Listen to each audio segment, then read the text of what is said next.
a todos. Boa noite novamente. Achei um pouco fraco, vamos animar.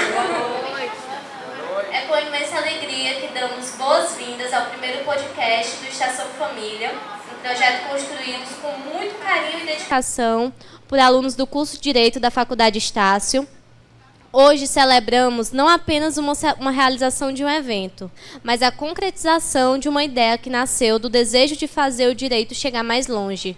O Estação Família é um espaço de escuta, de reflexão e da construção coletiva. Estamos muito felizes em ver esse espaço se concretizar ao lado das pessoas tão importantes para nós. O Estação Família nasce com o intuito de aproximar o público acadêmico e a comunidade do direito, não só nas temáticas familiares, mas em todas as suas riquezas e diversidades. Queremos falar de forma acessível, acolhedora e crítica sobre os caminhos do direito na vida real, nos conflitos cotidianos, na transformação social. Então, esse podcast, acima de tudo, ele é um convite para ouvir, pensar, sentir e transformar. Dando continuidade à nossa cerimônia, gostaríamos de convidar para compor a mesa o professor Jasson, coordenador do curso de Direito, o professor Jesus, coordenador, professor Jesus Brito, coordenador do Núcleo de Práticas Jurídicas da faculdade,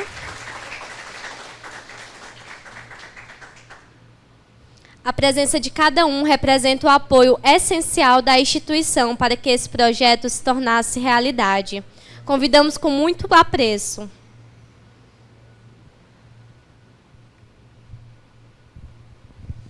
Boa noite a todos. Fico muito feliz com esse momento, esse evento que eu sou assim suspeito a falar, que acompanho desde o início. Eu acho que a gente fica incentivando todos vocês, é claro, não só os alunos aqui que estão mais próximos do podcast, mas o quão é importante vocês estarem, né, participando desses momentos, sendo proativos, né, como esses eventos acadêmicos que com certeza enriquecem cada vez mais e abrilhantam cada vez mais o curso de Direito. Então, um destaque, José Alves está de parabéns, Maria Vitória, todos os meninos, toda a equipe. Eu acho que eu sou muito orgulhoso por fazer parte desse momento aqui com vocês. Então, muito obrigado. Aproveitem, meninos, né, esse momento que são de vocês. Boa noite, pessoal. Só reiterar as ponderações do Jasson e agradecer a doutora Rosa e a Tereza por terem vindo, né, aceito o convite dos meninos. Parabenizar vocês pelo projeto. É um projeto inovador, um podcast que iniciou, né, com uma disciplina do professor Alessandro Mendes e acabou se perpetuando aí, que vocês continuem fazendo esse trabalho. Então, só parabenizar vocês, agradecer pela parceria de sempre e dizer que nós estamos à disposição, tanto a coordenação como a NPJ, para nós trabalharmos juntos nesse e outros projetos que virão pela frente. Obrigado. Muito obrigado, professor. Muito obrigado, professor Jesus, professor Jasson. Convidamos o senhor a retornar ao seu lugar. E chegamos em um dos momentos mais esperados do nosso evento, que é a composição da mesa, que irá compartilhar conosco esse conhecimento e as experiências tão relevantes. Convidamos para compor a mesa a senhora Rosa Mendes Formiga, defensora pública desde 2005, especialista em Direito das Famílias e Sucessões, idealizadora do programa Família na Real e, além de mentora, professora, palestrante e acadêmico de Psicologia da Faculdade Estácio.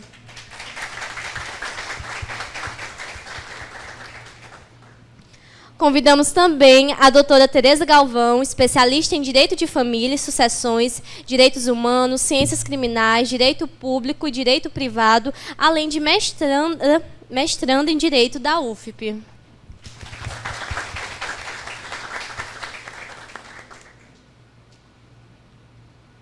Para conduzir as entrevistas e mediar este momento de diálogo, convidamos o aluno José Filho para assumir a palavra.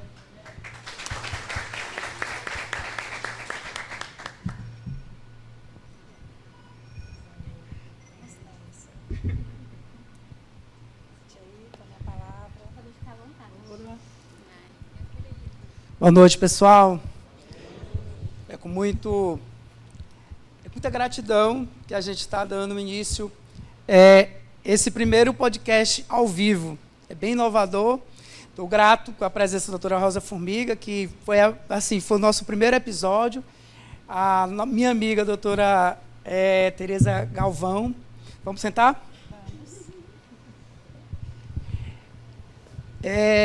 Bernardo, tem uma pessoa que entrou em contato com a gente, que quer dar antes da gente iniciar, quer dar uma mensagem aqui para o grupo. Gostaria que vocês prestassem atenção. Doutor Guilherme Colim. Olá, meu nome é Guilherme Colim, sou advogado, atuo na área previdenciária e também na área de família. Me debruço em minhas pesquisas e meus trabalhos fortemente sobre o tema de alienação parental. É uma grande honra participar dos trabalhos aqui junto à Faculdade Estácio e saúdo fortemente a diretora-geral, a professora Thalita Souza, o diretor acadêmico, doutor Diego Cipriano, coordenador do curso, professor Jason Sintra, coordenador do NPJ, professor Jesus Brito. Também manifesto minha saudação a toda a Estação Família, que vem se destacando aqui pelos seus trabalhos junto à sociedade em geral, em especial no que diz respeito aos debates sobre o tema da área de família. Uma forte saudação também à mesa de especialistas, doutora Rosa Formiga, doutora Tereza Galvão, doutora Alessandra Mendes, e também um forte abraço e um grande agradecimento ao senhor José Alves de Souza, organizador deste grande evento aqui. Então, até mais.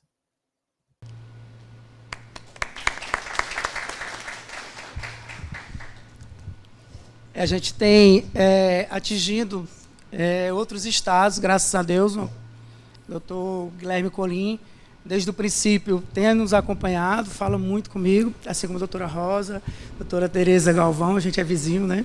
Eu queria passar a palavra para a doutora Rosa Formiga, fazer as suas considerações iniciais. Alô, alô, testando.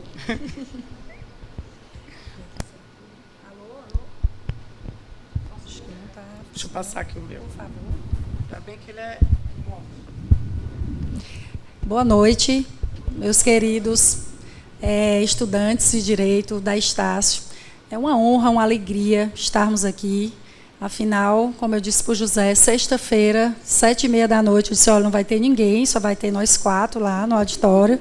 Mas tudo bem, a gente vai, porque nós somos, como você disse, acreditamos no projeto acima de tudo.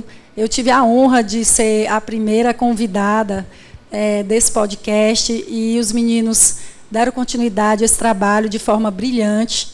Queria parabenizar, queria também cumprimentar o doutor Jason, doutor Jesus, doutora Tereza aqui na mesa comigo, e todos os estudantes, dizer que nós vamos bater um papo muito valioso aqui. Eu sou suspeita porque eu realmente me realizo conversando, trabalhando e praticando o direito das famílias. Então, a gente quer trazer sempre nesse viés prático, que é o nosso dia a dia na Defensoria Pública. Vocês viram, eu sou defensora aqui no estado do Piauí desde 2005. Então, a gente está na vara de família e sucessões desde 2012. Então, eu tenho quase 20 anos que eu trabalho com família, então eu devo ter muitas histórias para contar. E eu fico muito feliz de... um dos locais que eu gosto mais de falar e de estar é no ambiente acadêmico, porque são vocês que, pode parecer piegas, mas realmente são vocês, o futuro da nossa justiça, especialmente no direito das famílias, que nós vamos ver aqui no nosso bate-papo, doutora Tereza, que nós temos muitas resistências legislativas que são originadas de questões políticas, religiosas e culturais. Porque o direito das famílias, ele é vida, o direito das famílias, ele está na vida real, ele é movido por afeto, ele é movido por fatos sociais, pela dinâmica do dia a dia das pessoas e das relações. Então, muitas vezes, o legislativo ele não acompanha, quase sempre ele não acompanha. E ele também tem resistência em inovar na legislação. Daí o judiciário ter um importante papel e o advogado e o defensor, que são aqueles que estão construindo o direito no dia a dia. Então, eu queria agradecer imensamente o convite, José, e todos os que envolvidos aqui no podcast, e vamos bater esse papo, que eu espero que seja excelente para a nossa sexta-feira. Obrigada.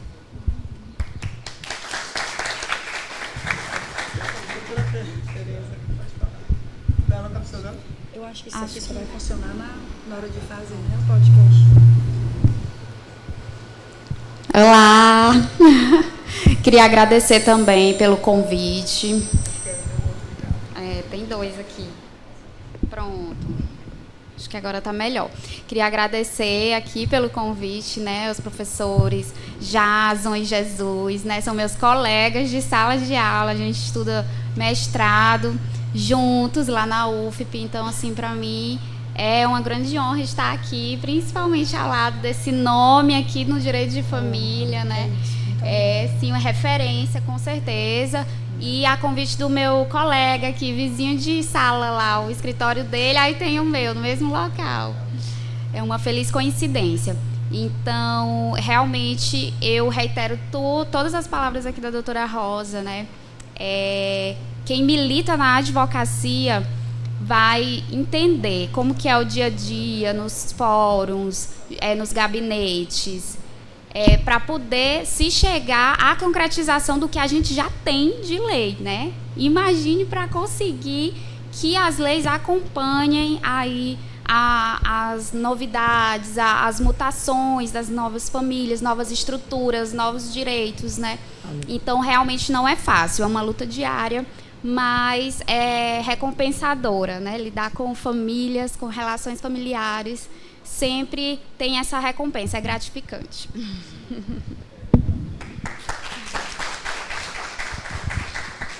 Quando a gente começou o primeiro podcast, foi assim mesmo, com o microfone na mão, né? Bernardo, solta um vídeo. Nós vamos entrar agora num assunto que é muito forte, que é sobre violência doméstica. Coloca o vídeo que a gente separou aí, Bernardo, por favor.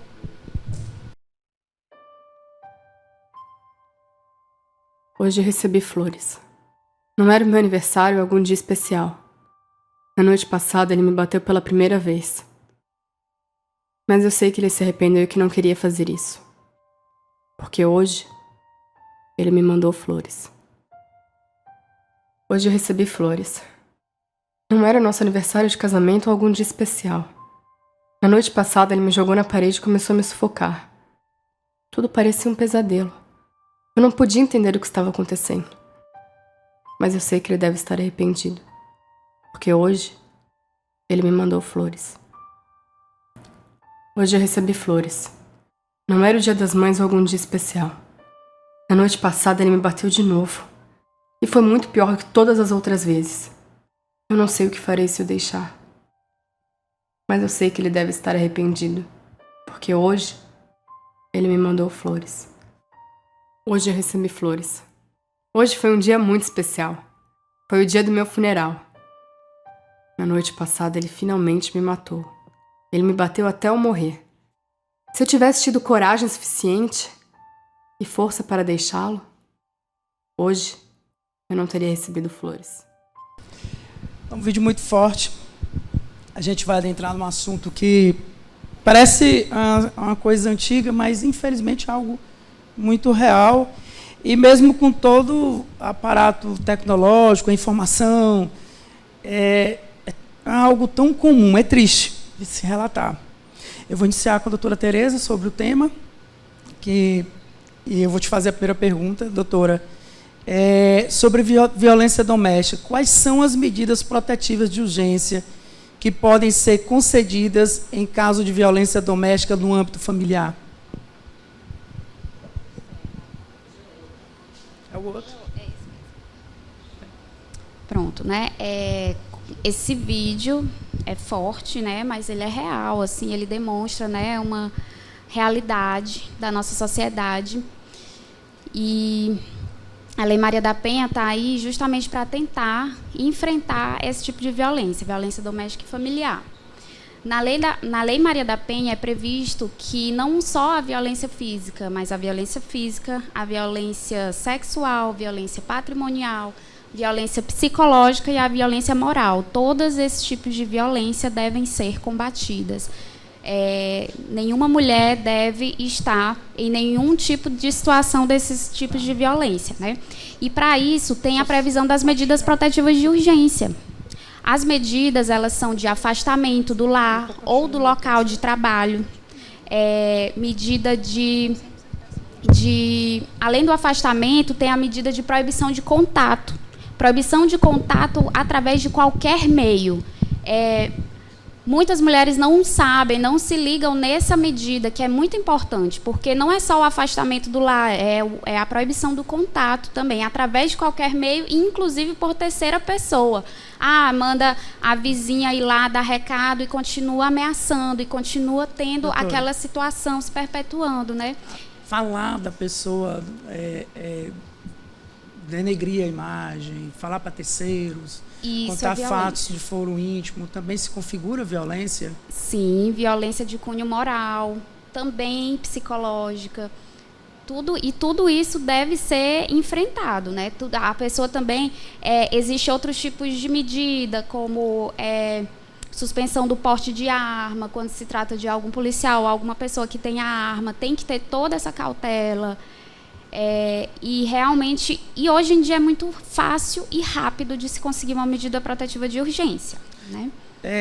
Como é que a Lei de Maria da Penha se articula com as ações de divórcio, de solução de união estável, em caso de violência doméstica, especialmente no que tange a partilha de bens, indenização por danos morais e questão da guarda? Como que a lei ela vai operar nessa situação? O cônjuge ele é violento e aí existe a partilha de bens, existe a questão familiar, que são os filhos. Como que a lei opera? Essa é uma pergunta muito importante, porque recentemente tiveram nas nossas redes sociais, nas televisões, inclusive no Fantástico, o caso noticiado da Ana Hickman, né? E a Ana Hickman falou que ela ia conseguir o divórcio dela através do Juizado Especial de Violência Doméstica, né? Isso está na lei, mas isso nunca foi implantado na prática.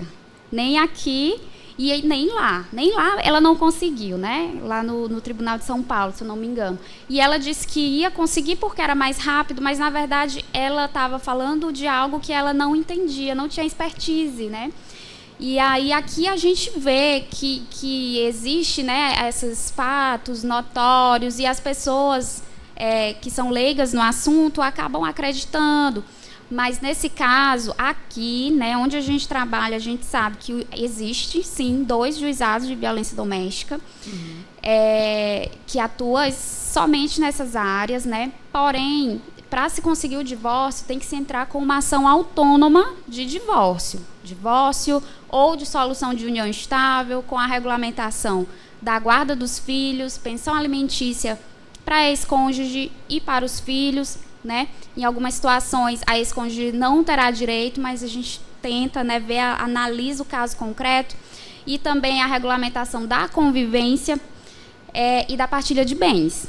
Doutora, muito impertinente que você falou sobre o caso de Ana Hickman. Eu, particularmente, acompanhei, mas existem muitos fatos, muita fofoca, algumas distorções sobre a real condição, né? Dentro do que você falou, qual que é a sua visão sobre esse caso, sobre ela, o Alexandre? O que você tem a dizer sobre? Bom, eu não analisei nenhum dos processos que envolvem essas partes, então, para mim, é muito complicado eu dar uma opinião mais assertiva, né? Mas, pelo que eu analisei, eu pude perceber que, sim, existia, né, a situação de violência. E aí ela conseguiu a ruptura, né, da união, no caso, ela conseguiu lá o divórcio, afastou ele da empresa, né, inclusive ele até teve direito aos alimentos compensatórios para ele, porque teve aí o desequilíbrio financeiro que ele sofreu depois dessa ruptura, né, isso é real. Por que ele teve direito desses alimentos compensatórios? Por que saiu como se fosse uma pensão que ela ia pagar para ele? Como se fosse um revanchismo, que ela tivesse errado, reverberou muita coisa distorcida, eu sei que não é bem assim. Pois é, o que a gente sabe é que a doutrina prevê 2 tipos de alimentos, né? São os alimentos para a subsistência daquela pessoa que realmente não tem como se sustentar, geralmente para os menores, né? Que tem a necessidade presumida de hipossuficiência, e também os alimentos compensatórios, né? Principalmente Rolf Madaleno, que colocou aí na doutrina, e realmente existe. Tem essa necessidade, porque quando há um grande desequilíbrio financeiro aí por conta de uma ruptura, tanto para a ex-companheira, como também para o ex-companheiro, como foi nesse caso, né? Ela ficou com as empresas, ela ficou com o nome, ele se dedicou toda uma vida para aquela empresa, de repente ele se viu afastado, desempregado. Mas ele teve que comprovar uma participação, não foi o mero caso. Com certeza, tudo deve ter sido bem comprovado para ele ter conseguido ali essa medida judicial. Só compartilhando aqui com a doutora Tereza, uma das situações de previsão dos alimentos compensatórios tem a ver com acelerar a partilha, certo? Então, muitas situações acontece do ex-casal ele não promover a partilha logo ali no divórcio. No caso da Ana Hickman, ela chegou a levantar também, porque é leiga na questão jurídica, ela chegou a levantar que o fato de ela ter sofrido violências, porque ela alegou que sofreu violência física, violência psicológica, violência patrimonial. Então, pelo fato dela ter alegado isso, ela não se conformou com o pagamento dos alimentos compensatórios. Mas o fundamento dos alimentos compensatórios são 2, como a doutora Tereza falou. Tem a ver com a questão do equilíbrio, ou seja, a pessoa vivia num determinado padrão e ela, após a relação, ela deixou de viver, então ela poderá pedir esses alimentos. E a questão da partilha, então, no momento em que ela conseguiu ficar na posse da maioria das empresas e administrar essas empresas, e por conta de vários processos que estão em sigilo, em segredo de justiça, ainda não foi realizada essa partilha, ele fez o pedido desses alimentos compensatórios. Então, inclusive, pode ser cumulado, viu, Zé? Pode ser feito um pedido cumulado de compensatórios e alimentos para ex-cônjuge.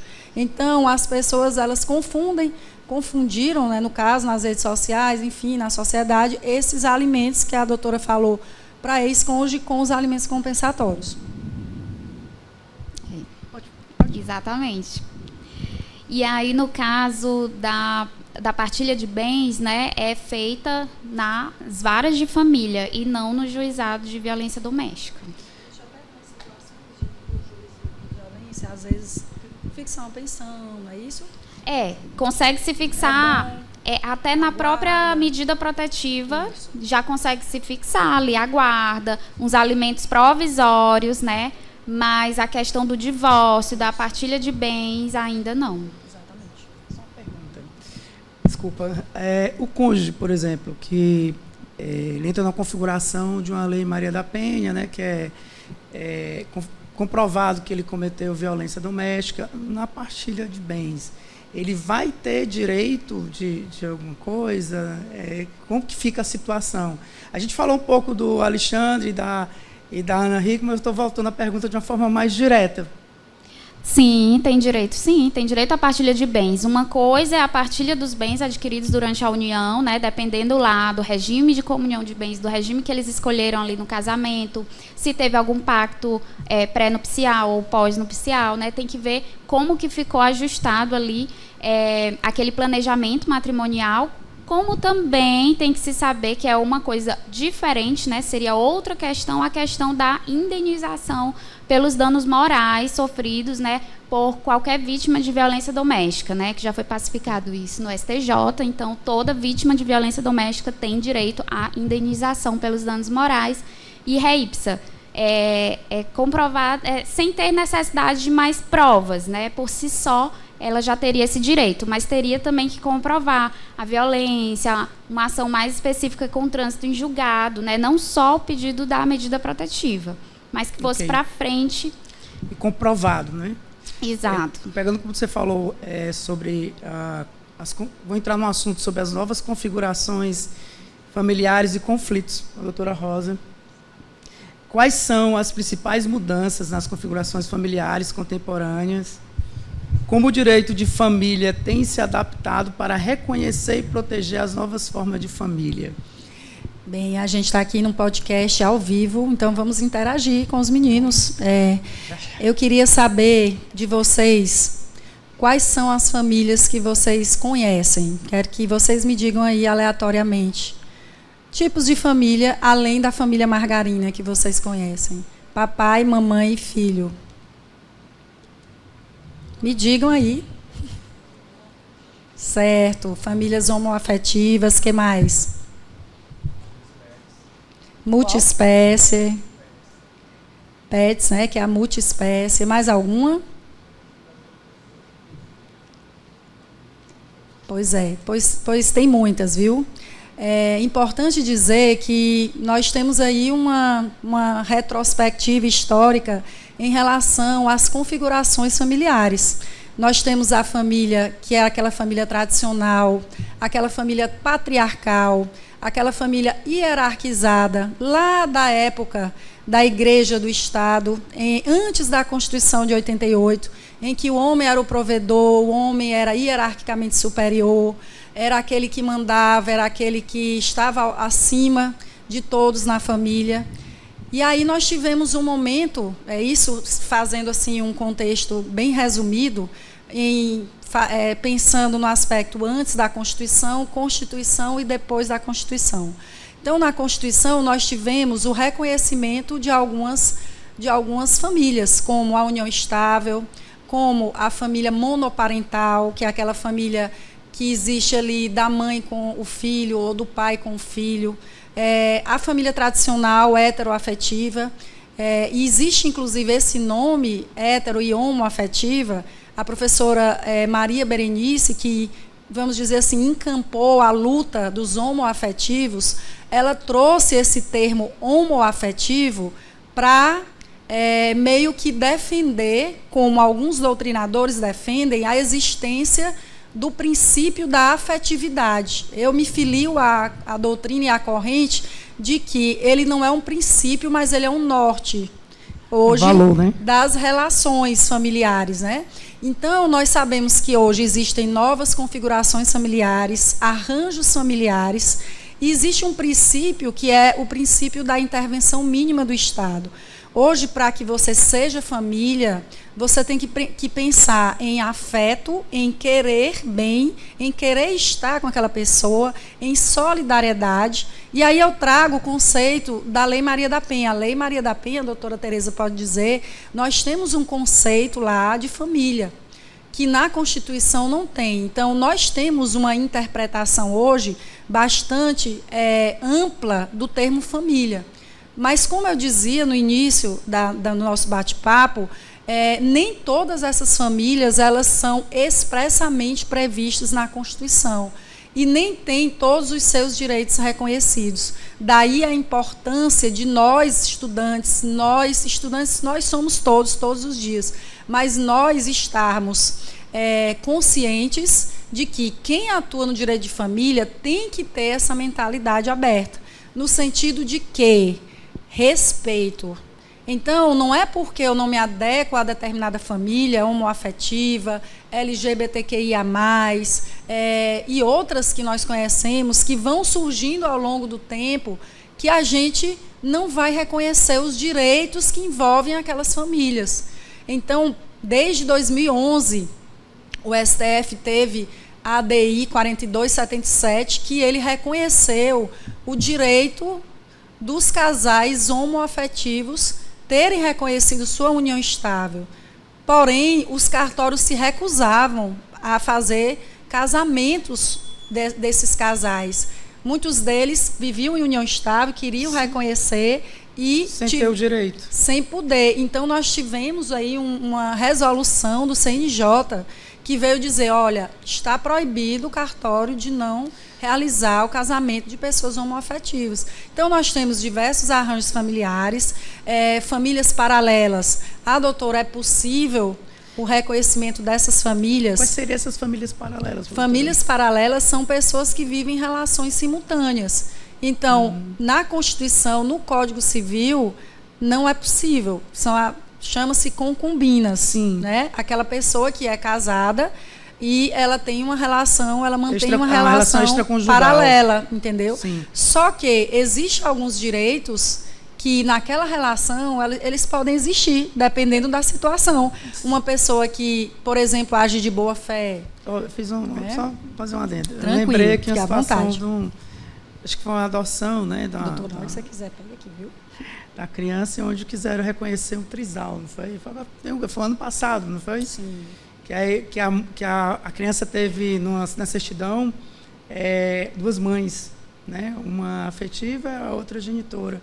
E aí o casal, né, queria reconhecimento do trisal. Como que você vê isso? Qual que é a visão realmente jurídica? Existe possibilidade de algum tempo isso chegar? Não,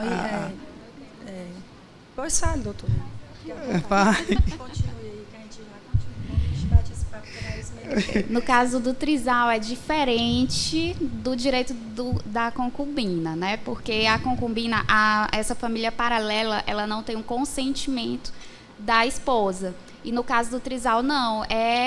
Tem o consentimento, tem esse arranjo familiar aí dos 3, uma vontade, às vezes uma dependência econômica das 2 mulheres por aquele homem. Então, assim, quando ele vem a falecer, digamos que é um servidor público que poderia deixar aí uma pensão por morte, deve incidir a pensão por morte para as 2, mas ainda existe uma resistência por conta da lei, né? A lei nem a lei, nem a jurisprudência ainda está no sentido de reconhecer uniões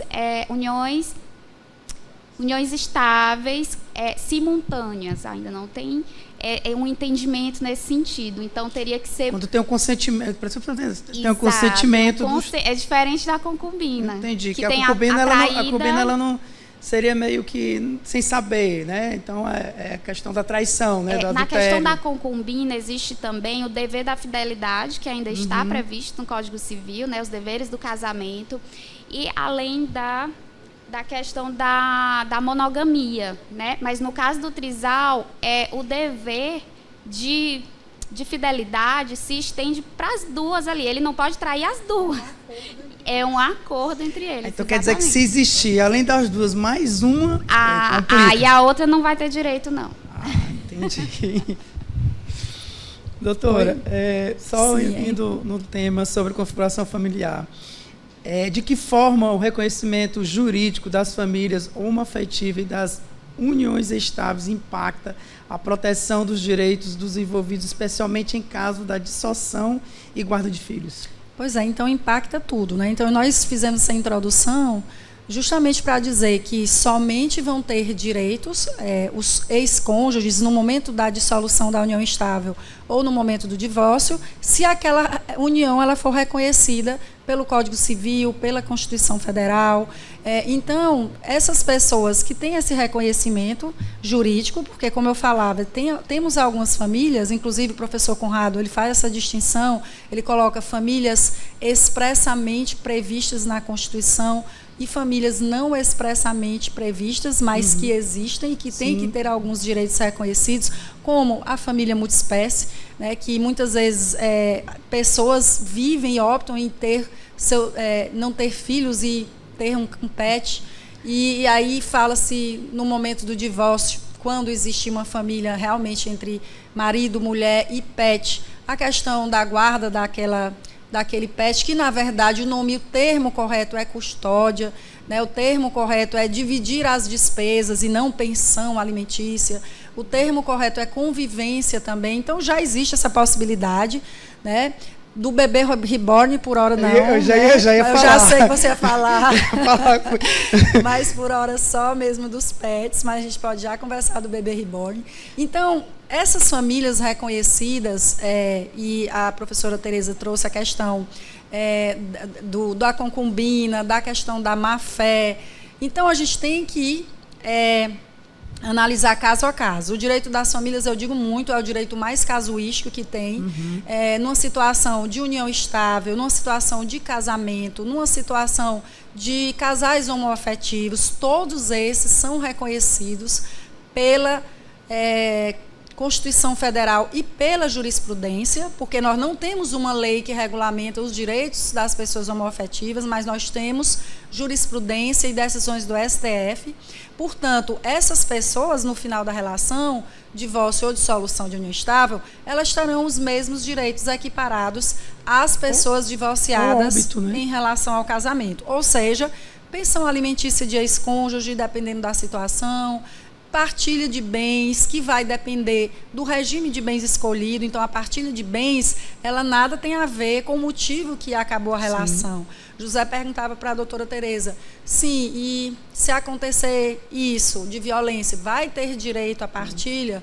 Vai ter direito, porque a partilha é algo, é o que eu digo muito para algumas pessoas que eu atendo, é o que tem de mais objetivo no direito das famílias, porque a família em si, as questões familiares, elas envolvem muito sentimento, elas demandam da gente profissional, não é, doutora Tereza? Um exercício diário. Eu comecei 8h30 da manhã hoje com uma audiência, que eu não tinha nem tomado café, eu não estava nem acreditando que eu estava naquela audiência 8h30 da manhã. Era uma audiência de execução de alimentos, em que qual era o objeto da discussão? Débito alimentar.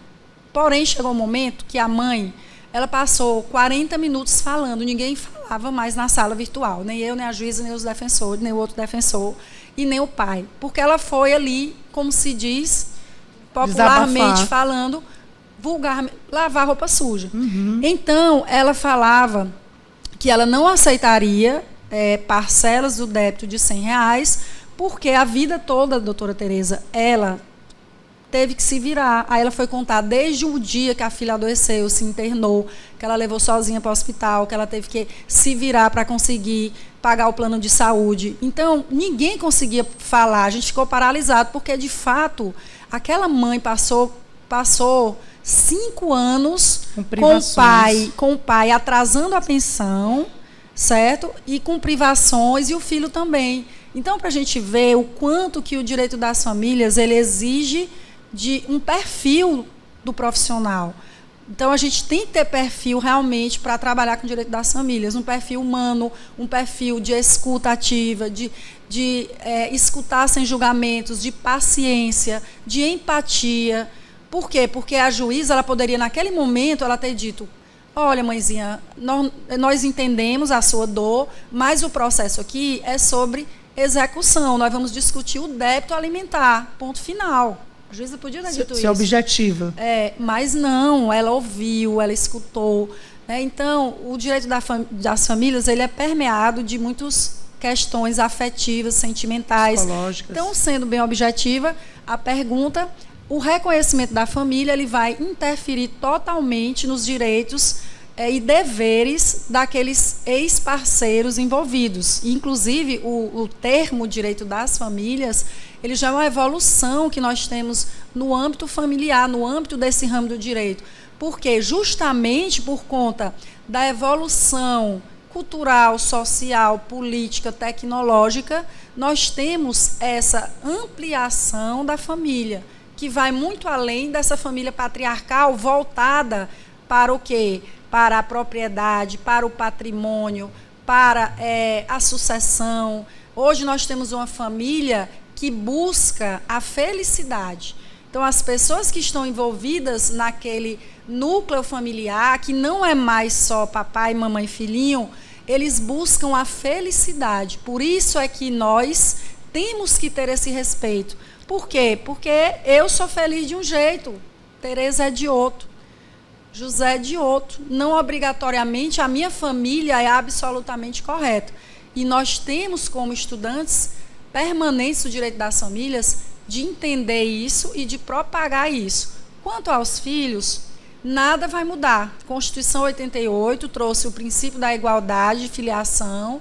Então, nós temos também as famílias socioafetivas, né? Nós temos as famílias por adoção, as famílias de reprodução assistida, que nós temos muitas técnicas hoje na medicina também, que trazem a possibilidade de novas configurações familiares. Então, esse tema, José, de configurações familiares, é um tema riquíssimo, que daria para fazer um podcast, né, doutora? Só dele. Só desse tema.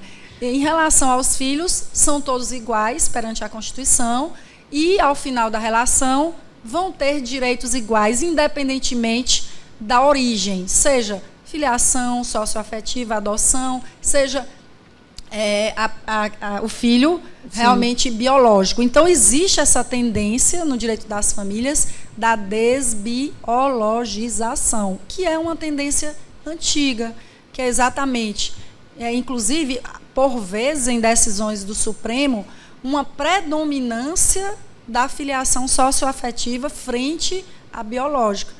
Por quê? Porque muitas vezes aquela situação, José, do pai que está com a companheira, que está apaixonado pela companheira, e ela tem um filho, e aí ele registra lá, olha, o Zezinho é meu filho, eu amo o Zezinho. Na hora da briga, do divórcio, esse Zezinho, ele nunca foi meu filho. Não é mais. Você que empurrou o Zezinho para mim, o Zezinho não é meu filho. Não se desfilia E aí, mais. o que acontece? Veio a jurisprudência, a construção jurisprudencial dizer, olha, existe afeto. Apesar de você não ser o filho dele biológico, mas houve toda uma vida, um vínculo. E aí a preocupação interessante é em proteger realmente quem é vulnerável, né? Exato. Nós estamos falando de criança, né? Nós estamos falando de futuro, de uma mente limpa, que você falou interessante. Como que aquela pessoa, por livre e espontânea vontade, apaixonado, vai lá, acolhe porque ele quis o filho que não é biológico dele, e com a ruptura do relacionamento, tanto a mãe quanto o pai vai querer mudar a situação, algo que já foi implantado. É muito bom que nossa justiça, a gente tem visto que tem mudado. E uma coisa que você falou para a gente no nosso primeiro podcast é a questão dos princípios, né? O afeto, ele não é um princípio, ele vem ser um valor, né? Um valor que liga e determina que tipo de família temos. E essa questão de mudar um padrão familiar, né? A família deixou de ser uma instituição para a entidade. Então, não existe um padrão correto, certo. É aquela que teu afeto se adequar e que não cabe a mim julgar se é certo ou não, correto? Correto. Inclusive, fique à vontade, doutor. Sobre as novas estruturas familiares, né, que o que a gente pode fazer para tentar garantir de alguma forma o direito, por exemplo, em um trisal, é a mediação familiar. Em um caso de ruptura, né? Porque a autonomia das partes vai prevalecer naquela mediação. Também poderia, através de um testamento, né? Tem algumas estratégias, né, que a gente pode buscar para tentar garantir os direitos que planejamento sucessório, né, doutor? Planejamento sucessório, exatamente. E na mediação familiar, né, que o professor Alex Mender ia tratar aqui, que é de grande relevância, né, para o direito de família, a gente tem que destacar, né, os princípios aí que, através da mediação, não é um terceiro que vai julgar aquele processo, né, porque o mediador, ele está ali para facilitar. Eu falo como mediadora por formação, né, que a gente tem que utilizar técnicas para que as próprias partes cheguem ali a um acordo sobre aquela ruptura, sobre como é que vai ser a rotina com os filhos, né, a convivência paterna, qual vai ser o lar de referência fixo, os alimentos, como é que eles vão ser pagos. Então, tudo isso, quem melhor para decidir do que as próprias partes, que sabem a sua rotina, que sabem o horário de trabalhar, o horário que tem que pegar a criança na escola, que sabe como que o outro vai poder lhe ajudar da melhor forma. Então, assim, conversando com esse direito colaborativo para poder se chegar na melhor solução possível, doutora, vindo pelas próprias partes. Pegando o gancho aí, falando de mediação, quais são os métodos extrajudiciais mais eficazes para resolver disputas familiares? Bom, os métodos extrajudiciais que eu entendi que você quis dizer são os métodos que são os autocompositivos, né? Aqueles que não são heterocompositivos. Isso a gente estuda nas disciplinas iniciais aí do curso de Direito, né? Os heterocompositivos, eles precisam de um terceiro interveniente para julgar aquele processo.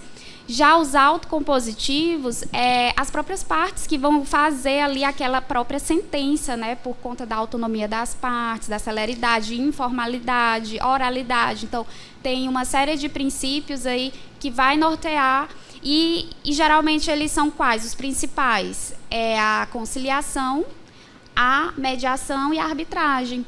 E aí a gente tem essa diferença entre a conciliação e a mediação, que vai depender da natureza do conflito, né? Então, se for um conflito que vai demandar ali aquela convivência constante, o pai vai ser pai para sempre, né? Só se instiga essa relação com a morte.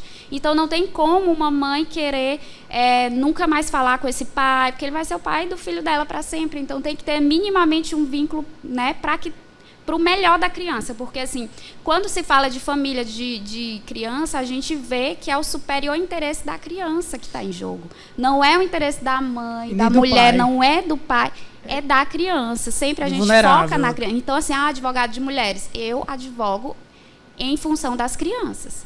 Pode ser o pai ou pode ser a mãe. Eu vou ver o que é melhor para aquela criança. E pegando o gancho que você falou e entrando na questão de alienação parental, né? De que forma a alienação parental pode ser utilizada como forma de violência doméstica?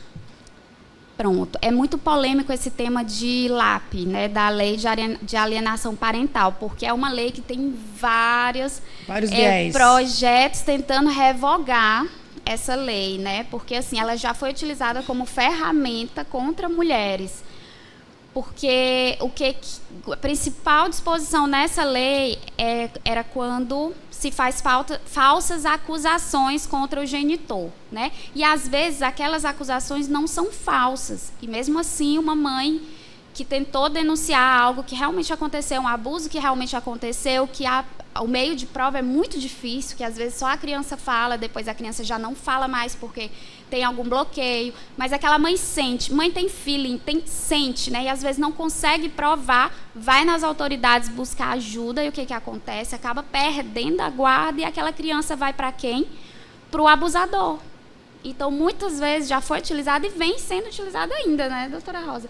E aí, assim, claro que não são todas as situações, né? Algumas situações realmente é porque a mãe está infernizando a cabeça da criança contra o pai, ou o contrário, ou é a avó, porque alienador não é só mãe e pai, pode ser uma avó, pode ser uma tia, é alguém que vai instigar naquela criança aquela sensação de ódio, de aversão, vai querer repelir aquele genitor a qualquer custo.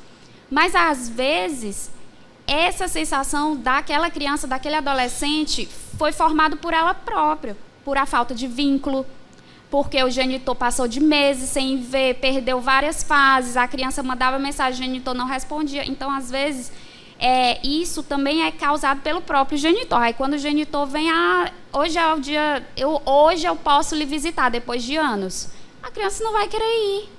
Então, assim, é muito delicado, é como a doutora disse, é casuístico, tem que se analisar ali o caso concreto, todas as nuances, sempre buscar apoio também de encaminhamentos para a psicóloga, né? Porque principalmente quando tem criança. E quando chega alguém lá no meu escritório, eu já passo contato de 2 psicólogas, aqui tem essa e tem essa, para você escolher minhas amigas parceiras, porque tem que ter.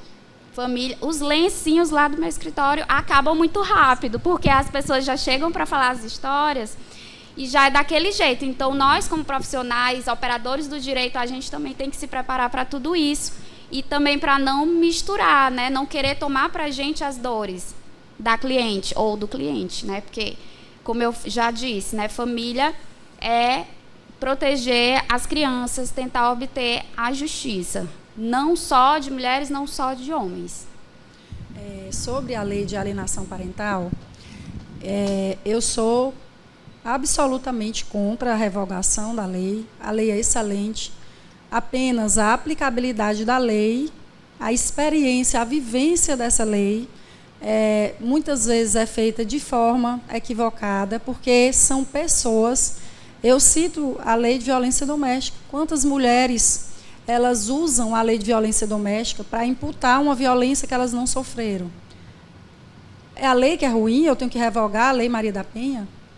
Não tenho. É a mesma coisa. A lei de alienação parental, ela sempre, independentemente, quando você vai estudar todo esse movimento de revogação da lei de alienação parental, eles criticam até a origem do nome da lei de alienação parental. Porém, alienar significa comprometer o vínculo da criança com o outro genitor, que pode ser feito pelo pai, pela mãe, pela família, até por um cuidador. E isso existiu e sempre vai existir. E é porque a lei é ruim? Não. É porque as pessoas nem sempre terminam o relacionamento de forma saudável. O que mais existe em nossa área são ex-parceiros que não conseguem estabelecer o mínimo de diálogo ao final da relação.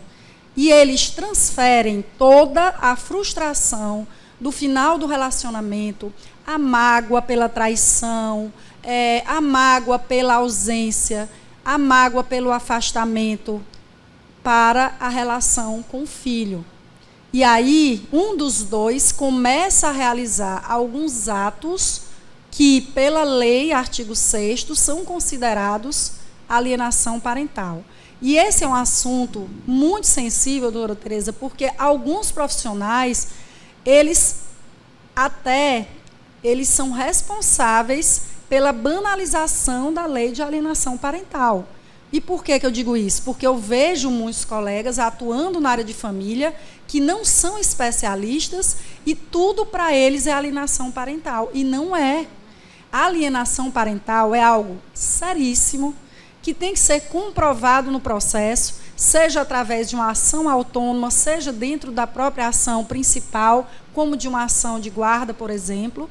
E existem várias atitudes que podem caracterizar a alienação parental.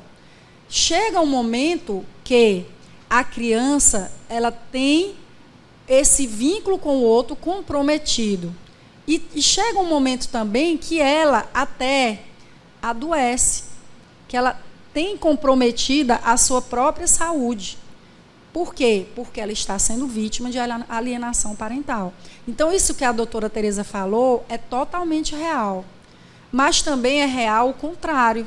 Aquele pai que diz assim, olha, você entrou na justiça para cobrar pensão, pois agora eu vou pedir a guarda do filho. Ele está pensando na criança? Isso se chama revanche, isso se chama usar a criança como moeda de troca. Aqueles parceiros que não conversam, que não se resolvem, que não procuram uma terapia. Por isso é que eu senti necessidade de fazer psicologia. Eu estou fazendo aqui na Estácio psicologia. Vocês viram as meninas anunciando aí meu currículo. Porque eu senti essa necessidade. A gente atende muitas pessoas nessa fase da vida que precisam, doutora, urgente de terapia. Porque eu primeiro preciso cuidar de mim, para depois eu cuidar do meu filho. Se eu não estou legal, se eu não consigo equilibrar os pratos, equilibrar a minha dor, administrar o meu ódio, o meu rancor pelo final do relacionamento, não tem jeito, José. Eu vou chegar bem aqui, na hora que o pai dele vem pegar, aí a mãe começa. Esse vagabundo não paga pensão alimentícia, está atrasado, vagabundo só pega o menino para tirar selfie, aí bota lá no Instagram dizendo que é um pai bom. O filho está ouvindo, ele está absorvendo, entendeu?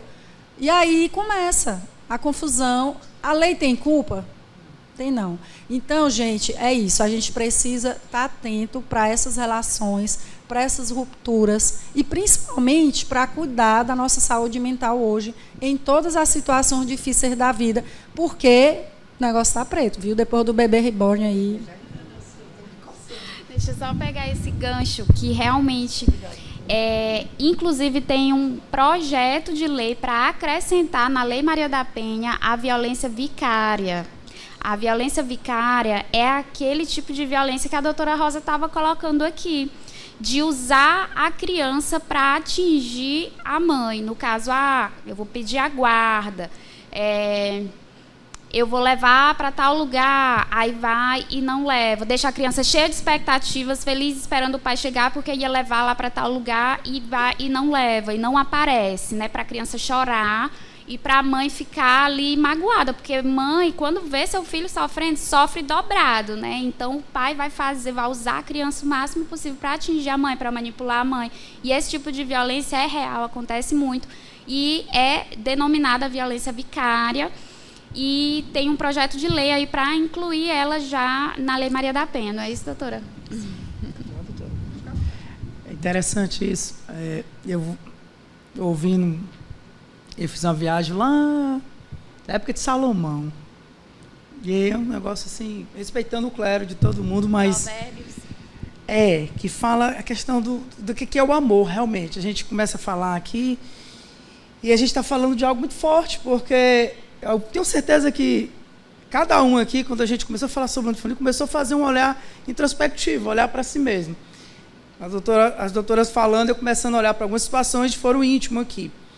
E o que eu vejo é que quem realmente ama, né, que tem um cuidado com o filho, e aí você fala do lado da mãe, agora eu vou falar um pouco mais, tanto mãe quanto pai, porque é comum hoje, infelizmente, a lei realmente ela é certa. É para proteger a criança, não é para punir o homem, não é para, não é uma coisa um feminismo, mas é algo para proteger quem realmente merece ser protegido, que são inocentes na relação. Aí eu volto lá à situação lá de Salomão, né, que a mãe verdadeira é aquele que está com verdadeiro amor, ele vai abrir mão, ele não vai entrar no conflito, né? E isso, a psicologia jurídica, ela consegue detectar no meio do litígio. É tão interessante isso, é tão forte, como a doutora Rosa Formiga falou, que não é uma coisa do direito que você vai tratar de forma objetiva. Existe vida, existe relacionamento, existe pessoas inocentes, existe manipulação, e como que você vai detectar quem está manipulando? Então, é um estudo amplo, não pode ser de forma didática, tem que ser de forma psicológica, porque trata das nossas relações. Correto, doutora? Quer falar, doutora? Eu acho que nós que estamos num espaço acadêmico e que eu não sei se algum de vocês vai aí enveredar para a especialização no direito das famílias, que é a minha área de atuação e que eu não quero sair porque realmente eu amo, mas eu trago a responsabilidade de nós profissionais, que vocês já são em algumas outras áreas, e serão também na área de direito, porque estão fazendo direito, independentemente do curso, do ramo do direito que vocês escolherem, mas é preciso ter essa responsabilidade, José. O que eu quero trazer é a gente ter esse olhar multidisciplinar. Hoje, o mais importante do profissional é esse olhar multidisciplinar. Eu não posso ver o direito de família, que hoje é das famílias, como o Código Civil, que foi publicado em outra década. Eu não posso ver nem como a Constituição de 88. Então, eu tenho que sempre estar fazendo uma interpretação sistemática. Eu sempre tenho que levar em consideração a dinâmica dos fatos. Eu tenho que me adaptar a tudo hoje. Como profissional, se eu não quiser, mude de curso, mude de ramo, porque você não vai conseguir hoje trabalhar no direito em qualquer área sem essa multidisciplinariedade. A gente precisa da psicologia, a gente precisa da contabilidade, a gente precisa do direito de trabalho, a gente precisa da pedagogia, a gente precisa de muitas áreas, né? E na parte da alienação parental e na parte do direito das famílias, nós temos que ter, inclusive, a ética e a responsabilidade, doutora Tereza, de dizer assim, no momento, você que me procurou não está preparado para o divórcio. Vamos fazer 6 meses de terapia, depois você volta aqui para a gente conversar. Porque tem gente que fala assim, eu sou advogado de família, eu sou psicólogo. Ó o dedinho, ó. É por isso que eu estou 5 anos aqui pelejando para me formar em psicologia. Por quê? Porque não é a mesma coisa. E eu preciso... Eu, como advogado de família, eu posso exercitar habilidades de escuta, de empatia, de paciência. Eu tenho realmente um olhar mais apurado como familiarista do que um penalista, por exemplo, com certeza. né? Eu vejo alguns juízes que vieram lá da custódia, que vieram da criminal, que estão atuando na vara de família. É um perfil muito diferente, é um perfil insensível, é um perfil sem paciência. Porém, essa responsabilidade ela tem que vir para todos os ramos do direito.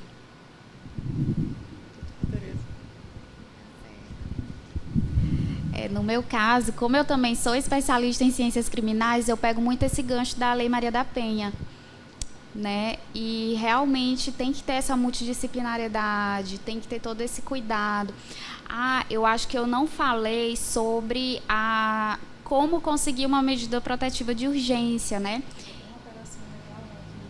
Que agora não precisa mais de boletim de ocorrência. Então, as minhas clientes, elas chegam no meu escritório, elas me narram tudo o que aconteceu, né? Me dão os meios de provas que tiverem e eu já peço a medida eu já peço a medida protetiva ali no PJE. No dia seguinte já tem a concessão aqui, eles são bem rápidos.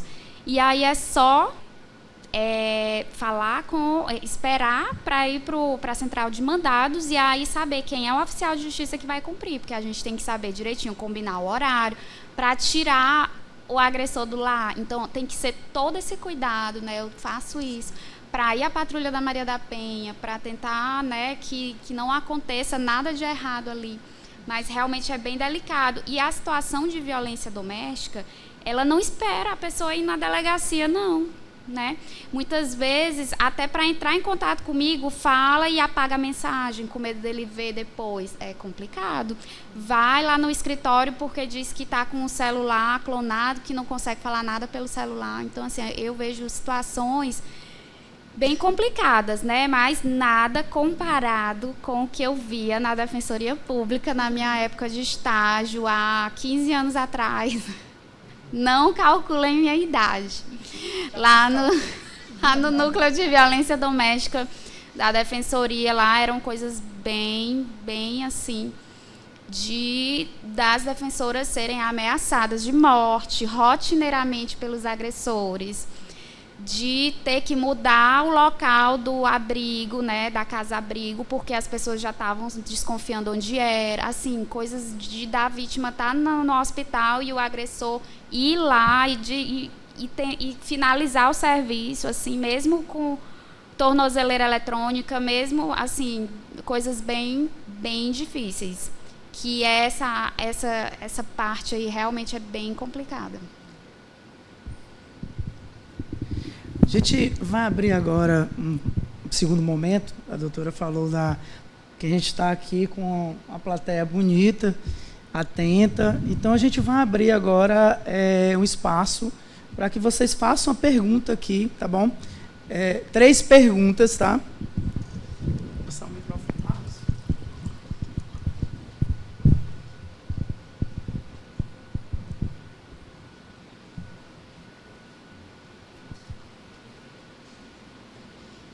Alguém gostaria de fazer alguma pergunta?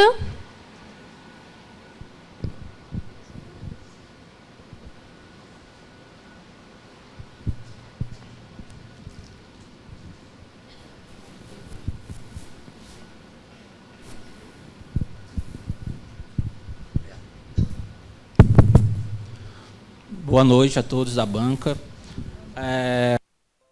No tema da questão da alienação parental, eu queria perguntar para vocês, na prática, como é que é feito na defensoria quando existe a questão das falsas memórias? Se há um acompanhamento com psicólogo, pedagogo, no caso das decisões judiciais ou mesmo qualquer posicionamento que vocês venham a tomar. Há toda essa investigação de uma equipe multidisciplinar para investigar isso? Boa noite, tudo bem? Olha, a nível de defensoria, infelizmente a estrutura da gente ainda é muito pequena. Nós temos... Chega bagunçando, viu? Ele assim. Pois é, então a gente tem essa dificuldade, a gente tem o núcleo da mulher na defensoria que tem uma estrutura melhor, que tem assistente social, psicóloga, mas essa questão que você tocou, na verdade, ela tem que ser apurada mais a nível processual. Então, quando o defensor, por exemplo, ele observa que aquele caso tem uma questão de alienação parental muito forte, a gente geralmente precisa se municiar, né? Porque a gente pode alegar alienação dentro daquela ação, a gente pode entrar fora do processo, e é preciso ter provas, porque o estudo social é o mais importante naquela situação. Não adianta a mãe ou o pai, que na maioria das vezes estão até adoecidos, como a gente conversou aqui, ou aquele alienador ele está adoecido, a criança está adoecida. Existe, né, inclusive, graus de alienação parental que já passa a ser uma síndrome de alienação parental, porque aquela criança já tem comprometido até através de sintomas físicos. Então, se você pesquisar sobre alienação parental, é por isso que eu dizia que eu sou totalmente contra a revogação da lei, porque essas atitudes que alienam, que comprometem o vínculo da criança com o outro, elas sempre existiram e sempre vão existir, porque elas decorrem, não são da lei, elas decorrem da pessoa doente, da pessoa que não se conforma com o fim daquela relação. Então, quando eu, defensor, observo que existe uma situação de alienação, eu geralmente peço um estudo social, porque é o que a gente tem aqui no Piauí. E existe também lei de escuta de criança e de adolescente, né? A lei hoje ela tem uma série de cuidados para ouvir criança e adolescente. Então, não é em qualquer situação que você vai escutar a criança. Existem idades, existem realmente profissionais, equipes multidisciplinares que têm que acompanhar isso. Então, o mais importante como profissional na defensoria é ter essa sensibilidade de poder discernir, porque, como eu disse muitas vezes, a mãe ela narra uma situação que é apenas uma conduta prevista na lei de alienação parental e ela não tem uma recorrência, foi uma situação pontual. Exemplo, olha, toda vez, vamos dizer o pai, né, eu estou só citando situações da mãe, o pai quando vai pegar a criança, é o fim de semana de convivência dele, a mãe, por outro lado, ela inventa uma desculpa, olha, você não vai pegar porque eu tenho um aniversário para ir com ele. E aí deixa de levar a criança, ele deixa porque a mãe está dificultando ou impedindo a convivência do pai com a criança no dia da convivência. Então isso começa a trazer preocupação. Sim, é uma coisa recorrente, é uma coisa que é pontual, que aconteceu, não, realmente é uma coisa da cabeça do pai, que ele acha que a mãe está dificultando. Então, tudo isso a gente tem que ter essa sensibilidade, né, para dizer, olha, já está preocupando, a criança já está... Às vezes eu escuto até a criança, né, uma criança maior, claro, eu chamo ali a defensoria, eu converso, e aí a gente começa a observar. E aí eu peço um estudo social, baseado naquele estudo, aí sim, a gente pode alegar alienação parental, a gente pode pedir uma suspensão da convivência, a gente pode pedir uma convivência assistida, a gente pode pedir uma inversão da guarda. Então, se aquele casal ou ex-casal tinha uma guarda compartilhada e a gente observa que existe alienação parental, aquele alienador ele pode ser privado ali da guarda compartilhada e a gente pedir uma inversão da guarda. Ou seja, ele vai ter um acesso menor àquela criança. Então, tudo isso é previsto na lei de alienação parental. Por isso é que eu digo, a lei, como disse o José, é uma lei muito rica, uma lei muito completa, que inclusive tivemos alterações recentes nessa lei, no sentido de melhorar, exatamente, porque existia um artigo, um inciso, que falava de revogação do poder familiar, e esse artigo ele foi realmente expurgado, porque existem as situações de revogação previstas no Código Civil, de revogação do poder familiar, e aí a própria lei prevê tudo isso. A lei prevê as medidas, a lei prevê os atos de alienação, a lei prevê o processo, né, a parte procedimental de como tem que ser feito para se alegar alienação parental. A lei é muito educativa, doutor Alexandre, então eu digo muito, as pessoas é que usam errado a lei. Então, a lei não tem que ser revogada. Nós que temos que nos educar, nós que temos que, como profissionais que estamos nos formando aqui, levar essa consciência a população, né, de sempre, doutor Alexander, que trabalha com mediação, que hoje existe muito, graças a Deus nós temos muito acesso a informações. Hoje nós temos oficinas de pais, em que os pais eles vão ali construir melhor o diálogo. Nós temos artigo no Código de Processo Civil em que os profissionais da justiça, do sistema da justiça, têm que envidar todos os esforços para que haja uma tentativa de conciliação no próprio Sejus, que o doutor Alexander pode falar. Então, tudo isso são medidas para evitar esse momento da dor, do sofrimento, o momento da mágoa, que muitas vezes o pai usa a criança contra o outro, cometendo alguns atos de alienação parental que poderão se transformar numa alienação parental. Não sei se eu respondi a sua pergunta. Obrigada, viu? Doutor Alexandre fazia as... Gente, eu vou passar aqui. Fazer o registro aqui do nosso mentor, professor Alexandre. Estou até emocionado em vê-lo aqui. O professor Alexandre, ele é o pai aqui do nosso podcast, né? Ele é incentivador, motivador, e estamos muito felizes com a sua presença. E fã do podcast. Fã é recíproco. Então, assim, a gente está muito feliz com a sua presença. Ele tinha comunicado que estava numa diligência e a gente estava no aguardo aqui da sua chegada. Eu já vou passar aqui a palavra para o senhor, já para o senhor falar aqui, falar sobre a mediação, ok? Eu estava presente de corpo, mas um colega fuxiqueiro daqui estava me passando as informações. Não vou dizer quem é, está olhando para mim agora, mas eu não digo. Brincadeira. Primeiro eu quero só externar a alegria de estar aqui com a doutora Tereza, que é uma alegria muito grande. A doutora Tereza tem feito um trabalho muito bonito na socialização das audiências. Eu ainda não fiz esse curso, fiz da doutora Rosa, que inclusive recomendo. Ainda está disponível, Rosa, o curso? Tá. Olha, eu fiz um curso de família da doutora Rosa. Está disponível esse curso, achei fantástico. Naquele semestre eu estava dando aula de direito de família, os meus alunos foram obrigados a fazer parte daquilo, porque eu achei assim de uma forma didática muito bacana. E olhando, tendo o olhar do professor, Rosa se preocupou muito com a parte da doutrina, com a parte da jurisprudência, o material apaixonante. Eu depois mandei uma mensagem a ela dizendo, olha, eu estou aqui de carteirinha assistindo, terminei o curso e tenho externado a tantas pessoas.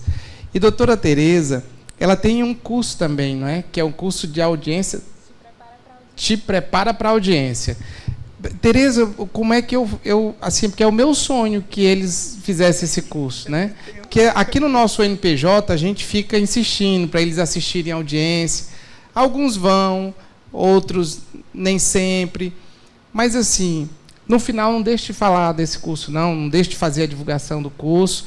Já estou fazendo aqui o da doutora Rosa. Então, assim, é uma alegria estar aqui com vocês. O tema é bastante espinhoso. E eu queria que você olhasse para mim aqui, ó. Solta o teu celular aí agora, ó. Solta aí, ó. Você sabia que você vai terminar sua vida sozinho? Você sabia que você vai terminar sua vida chorando no Natal do dia 31 para o dia 1º? Você sabia que no teu WhatsApp ninguém vai te mandar mensagem se tu não tiver em nenhum grupo com as mensagens coletivas? Você sabia que os seus pais não vão viver eternamente com vocês? E vocês sabiam que aquelas pessoas que um dia destinaram amor a vocês, elas vão os abandonar? Porque tudo cansa? Você sabia que quando você estiver sozinho, você vai procurar alguém, ajuda? Abre aspas. Se o senhor é tão bom mediador, então faça com que ela volte para mim, fecha aspas. Eu estou dando indicações do que você não pode fazer. Porque senão o resultado é esse que eu estou dizendo. Quem decide conviver com uma pessoa, decide compartilhar experiências, alegrias, tristezas aos homens. Respeitem, as pessoas que vocês decidirem viver do jeito que elas são e não do jeito que nós gostaríamos que elas fossem. Essa é a regra, premissa básica. Quem ama deixa a pessoa a ponto de se libertar quando assim decidir. E que a liberdade afetuosa entre vocês seja um entrelaçamento de amor e não um cárcere que reprime, oprime e que machuca. Se nós pudéssemos externar os depoimentos das mulheres violentadas por situações hipotéticas, construídas por muitas vezes numa relação agressiva psicologicamente, eu diria que eu faria uma carta aberta às mulheres pedindo desculpa por tudo que nós já fizemos. E eu estou dizendo isso com a experiência de quem 3 vezes por semana está numa sessão de mediação. E que é lá, na sessão de mediação, que você se depara com o sentimento de uma pessoa que verdadeiramente ela se expõe. Porque é no último abraço, no sentimento de ser abandonado, que a pessoa externa o que realmente ela pensa do outro e o que realmente ela olha e vê e enxerga no outro. Conviver é a coisa mais difícil que eu já consegui entender nesse mundo. A gente não consegue conviver com nós mesmos. Quando Aristóteles disse, a grande adversidade não está no próximo, mas está em você. É o nosso diálogo que é difícil. E quando esse diálogo não é entendível entre a gente com nós externamos as nossas frustrações aos outros. E essas frustrações, elas perpassam machucando. São espinhos que acontecem de forma gradativa. E especificamente a minha fala agora vai aos homens. Você está machista hoje? Não tem nada de machismo. Mas é porque, coincidentemente, as 3 mediações desta semana terminamos assim.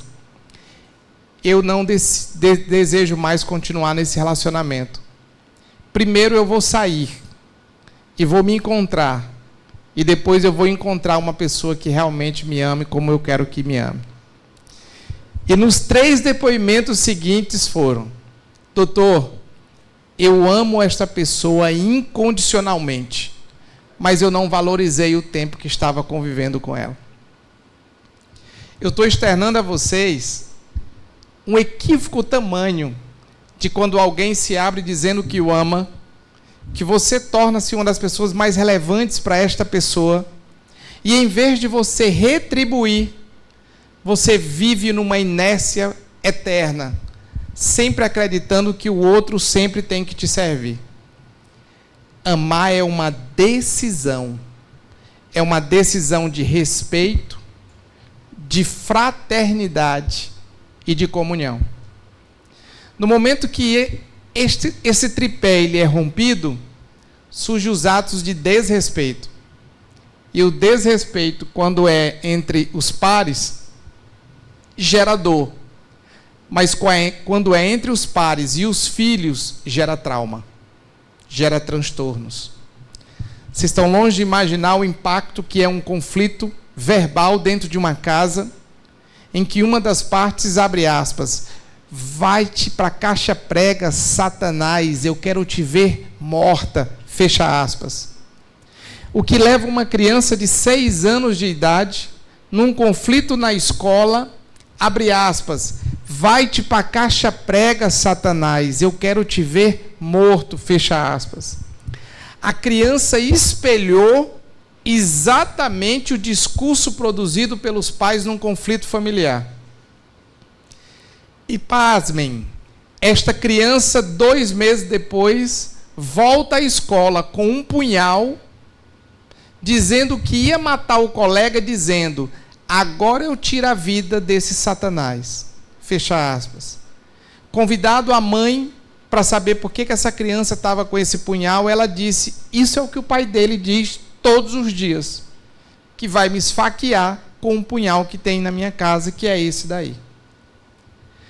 Eu vou aqui então usar um diálogo que foi feito entre Freud e o Viktor Frankl. Freud disse assim, nós não nos conhecemos. Nós vivemos numa luta eterna entre o inconsciente e o consciente, entre um id e um superego, buscando um tal de ego. Esse ego que o Freud fala é um ego equilíbrio. O Viktor Frankl, que fora num primeiro momento um apaixonado por Freud, ele disse: mas professor, a vida não são as pulsões sexuais que o senhor analisa, a vida é muito mais que isso. E aí que imediatamente o Viktor diz assim: na verdade, as pulsões sexuais, elas são uma parte desse sentimento da humanidade, mas o que nós temos que encontrar é um sentido na vida. E aí o Viktor é um dos teóricos da criação da logoterapia. Essa logoterapia é exatamente a busca da identidade, de um sentido na vida. Hoje um cidadão fez uma ruptura da sua vida. Ele tomou essa decisão. Quando ele toma a decisão e que eu tomo conhecimento, nós sabemos que isso é um ato que nos deixa preocupado, triste. Mas o que foi mais preocupado foi a idade dessa pessoa, 82 anos de idade. Quem vive 82 anos de idade tem uma experiência como nunca. E como alguém toma uma decisão unilateral dessa forma. O que está acontecendo? E aí eu volto a uma discussão que vocês estão longe de imaginar. Quando na Segunda Guerra Mundial decidiram que todos os soldados deveriam se comunicar de forma imediata, a tecnologia da guerra permitiu que o aparelho telefônico, que era fixo, pudesse estar todos eles em nossas mãos. Esse aparelho foi fruto de morte, de violência, de guerra. A tecnologia é uma necessidade de sobrevivência humana. Só que logo depois disseram assim: se ele é tão bom para falar e se comunicar, por que nós não levamos toda a comunicação para ele? E toda essa comunicação visual, ela vem de uma forma emblemática. Ela vem de uma forma subliminar. E hoje este mesmo aparelho produz 3 grandes problemas. O primeiro problema é a fragmentação do conhecimento. Nós não conseguimos mais assistir uma palestra por 30 minutos. A palestra tem que ser 5 minutos. A aula não pode passar mais de 10 minutos, porque eu só suporto 10. 15 minutos eu já estou impaciente. Com 20 eu quero agredir alguém. Com 30 eu sou um homicida. Nós pseudamente acreditamos que controlamos esse aparelho quando temos o poder de interferir sobre o que vamos ver, quando na verdade é o algoritmo que já fez a leitura do que realmente gostamos com a leitura da íris e que começa a nos dar uma dopamina que diz assim: essa dopamina é necessária para que você passe 3, 4 horas sem nem perceber que o seu grande amigo é esse aparelho telefônico. Nós estamos vivenciando numa situação de isolamento social quando nós estamos pseudamente pensando que estamos vivendo numa comunidade, no Instagram, nos amigos, no Facebook ou no TikTok. A dopamina que levou a professora Ana Lembre, que é uma professora, uma neurocientista de Harvard, ela disse assim: este excesso de viver o sucesso e a felicidade tem produzido traumas gravíssimos. E nós estamos nos distanciando de uma coisa que é comum: a dor, a decepção, a tristeza. Se nós não aprendermos a lidar com sentimentos dessa natureza, nós vamos reagir de forma extremamente violenta com o outro. E o que é que tudo isso tem a ver com alienação parental? Se você não sabe quem é, não escolha o parceiro a viver. Primeiro se conheça. Busque a sua sexualidade. Busque o que te faz feliz. Encontre o seu amor próprio. Depois você vai buscar uma segunda pessoa para compartilhar esse amor que você tem. Se você busca no outro o motivo de existência e vivência da sua existência, esse existencialismo vai ser fragmentado. E o Dostoiévski disse que você vai viver de conflitos. E esses conflitos vão produzir outros conflitos. E os outros conflitos, eles vão espelhar de tal forma que aquele que não tem nada a ver com o conflito é o grande sofredor. Se você é pai, se você é mãe, não importa a sua condição de relação. Mas levem desse podcast uma coisa: toda ação de vocês em um conflito verbal dentro de uma casa reverbera traumas e transtornos futuros que poderá estar armazenado por 12 anos. Muitos de nós não sabemos por que carregamos tantos traumas, mas muitos deles estão nos nossos inconscientes da infância, e na vida adolescente e adulta ele desce para os meus documentos, e ele vem para a tela do computador da minha vida, e eu começo a reagir espelhando sentimentos que eu vi os meus familiares fazendo. Alguém pode dizer que eu sou brega. Como eu tive que ouvir de um debate de uma colega, ela disse: o senhor, como mediador, o senhor é brega. A vida é individualista. E o homem foi assim desde o nascimento. Respeitei a colega, claro. Se eu respeito, decido que o outro tem que dizer o que tem que dizer. As divergências existem. Mas eu queria saber quando foi que nós nascemos sozinhos. Porque nunca a humanidade esteve só. A sociabilidade é a sobrevivência da existência humana. Se você é religioso, busque em Gênesis. Deus fez o Adão e imediatamente fez a Eva. Por que o nascimento da Eva? Porque o Adão não aguentava uma coisa chamada solidão. A superação da solidão é a necessidade do outro. E o outro é a permanência da existência humana. Se nós dialogarmos bem com isso, parte dos conflitos familiares estão solucionados. Eu posso dizer a você que escolha a pessoa certa para você viver. Mas antes de escolher, contraria essa pessoa. Teresa quer conhecer alguém, contraria. Quando você contraria a pessoa, ela diz quem ela é. Contrarie tudo. Imediatamente você vai conhecer. Por que concordar é fácil demais? Por que no namoro você era assim, mas no casamento você é diferente? Por que você mudou tanto? Você mudou? Não. É porque no namoro a gente não contraria. A gente tem um sentimento, guarda, vai para casa. Se revolta, quebra o espelho, chuta a porta. Mas no outro dia, quando alguém vai te pegar, você está bonitão lá, arrumado, cheiroso. Mas na convivência você tem que ver que a pessoa não dorme. Na convivência você descobre que a pessoa tem ansiedade. Na convivência você descobre que a pessoa tem depressão. Na convivência você descobre que a pessoa tem um transtorno que ela impede simplesmente de não acordar e abrir a geladeira 10 vezes porque ela acha que a geladeira está fechada. Nós precisamos nos conhecer antes de decidirmos conviver. Eu fechei um livro na quinta-feira passada sobre conviver, o maior desafio da vida.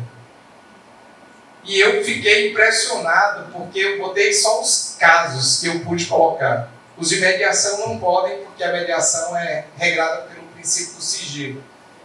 Mas quando eu terminei de ler, eu tirei alguns capítulos porque eu disse, isso está forte demais.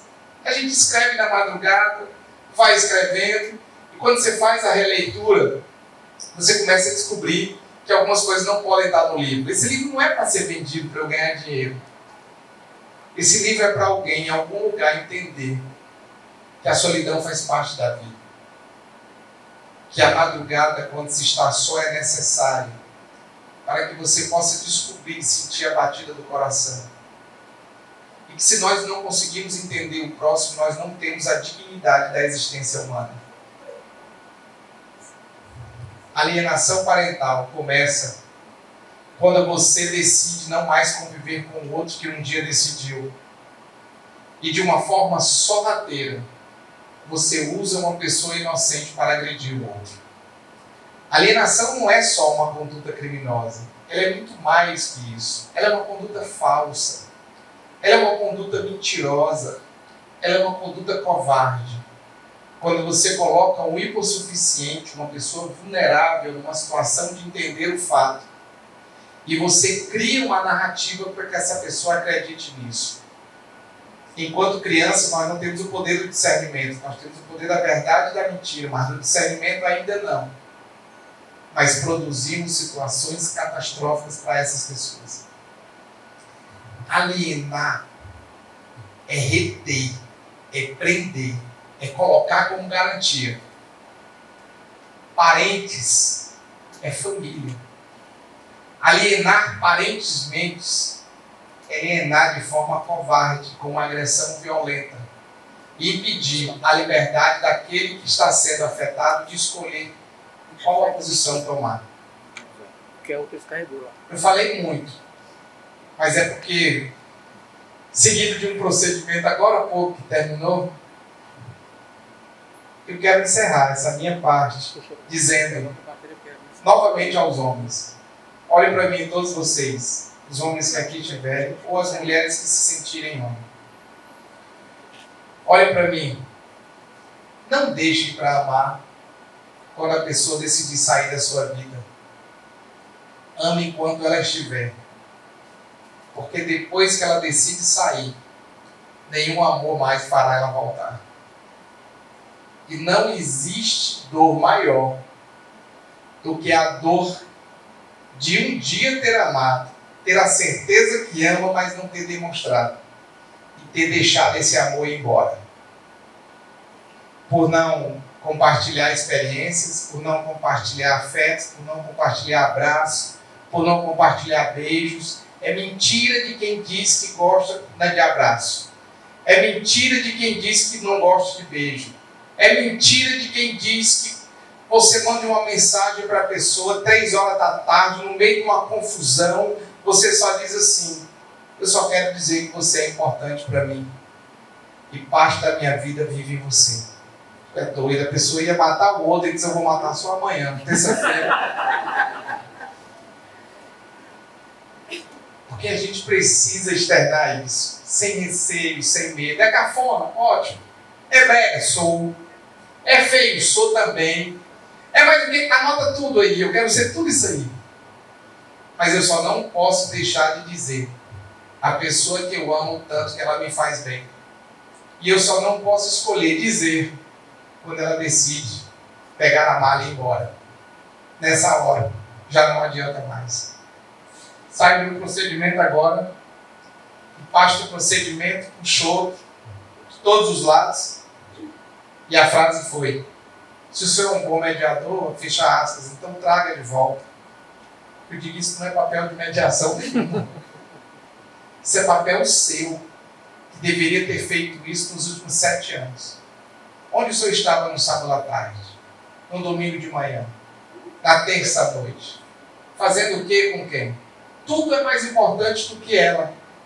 A família, os irmãos, a mãe, os amigos, o trabalho. E aí, a pessoa vivenciou, aprendeu a viver só.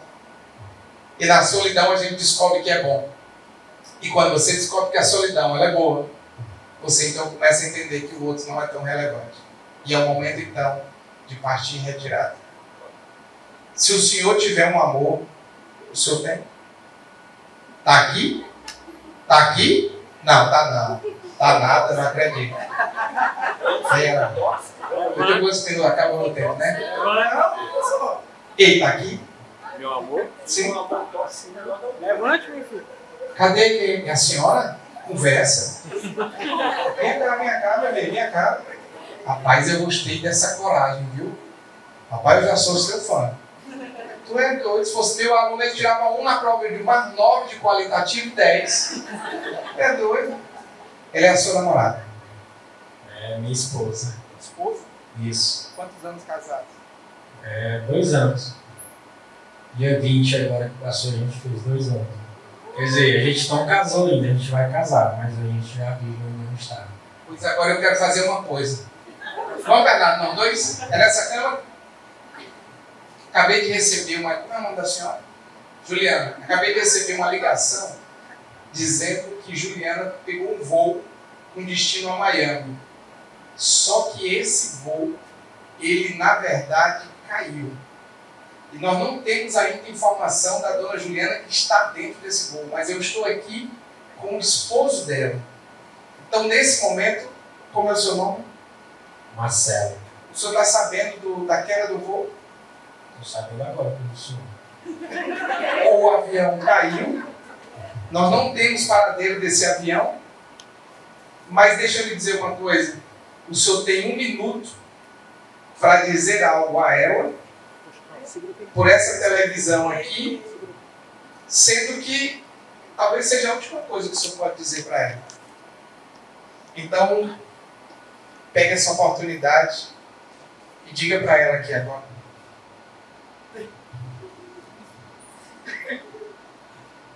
Juliana, não sei se você está viva. Eu peço desculpa, às vezes que eu não botei o lixo para fora, que te chateou muito, às vezes que eu fiquei muito calado, e às vezes que eu me chateei no momento que tu queria ficar sozinho, que eu sempre fico te perguntando o que é que tu tem, porque meu objetivo como homem era ser o marido perfeito para você. Você sabe disso, toda hora eu te cheiro, toda hora eu te abraço, toda hora eu quero saber se você está bem. Eu posso estar longe, onde for, se você ligar, traz pão, tá morto de cansado, mas traz pão, eu vou. Então, se eu errei alguma coisa, me desculpe. Mas eu quero dizer que se você partiu, quando eu partir, eu quero te encontrar na vida após a morte, porque você me fez muito feliz.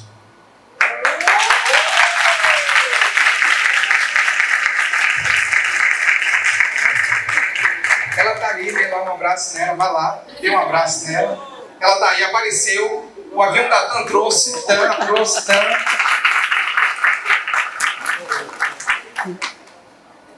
Foi por isso que eu peguei essa. Isso aqui não foi combinado não, viu?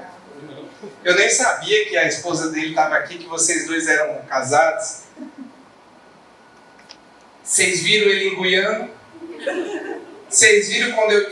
Aqui eu não quis emocionar muito, mas se nós tivéssemos apertado o mundo, ele tinha chorado.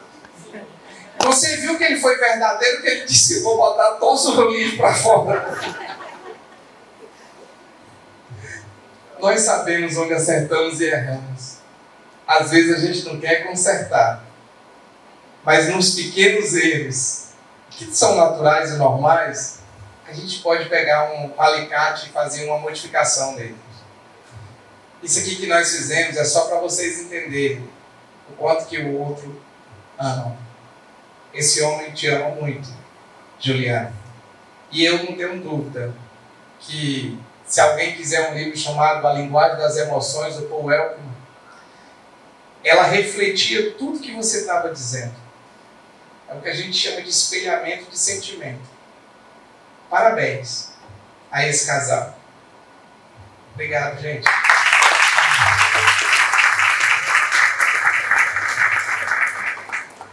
Eu baguncei. Não. Ah, Jesus. Alessandra sendo Alessandra. Pode ser diferente.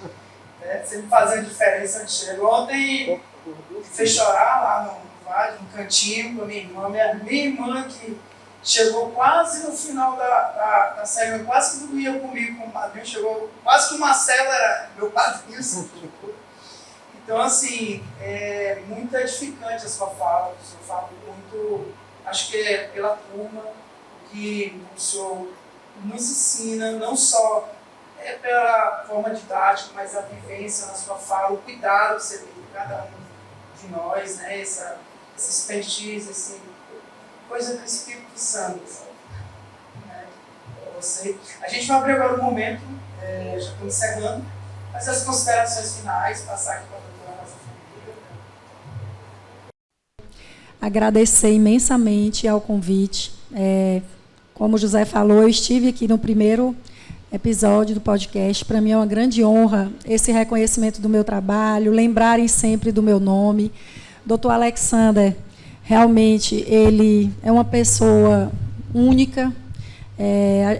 Tudo que eu aprendi de mediação também eu devo a ele. Então, vocês veem que ele tem o dom, realmente, de expressar tudo isso que ele estuda e que ele gosta E ele é um ser humano simples e, ao mesmo tempo, profundo, porque ele nos faz refletir dessa forma que só ele sabe, através de prática, através de causos, não é, doutor Alexander?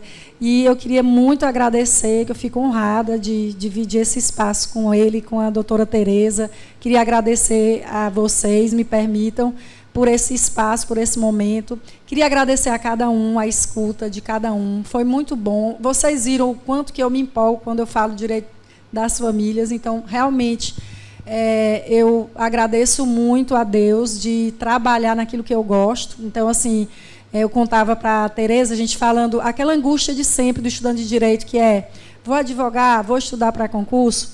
Eu vivi essa angústia, obviamente, num momento muito difícil da minha vida, em que eu não tinha planejado uma gravidez, em que eu passava por um divórcio, e o meu pai era aquela pessoa que via no concurso sempre a salvação. Não, o concurso é estabilidade, o concurso é...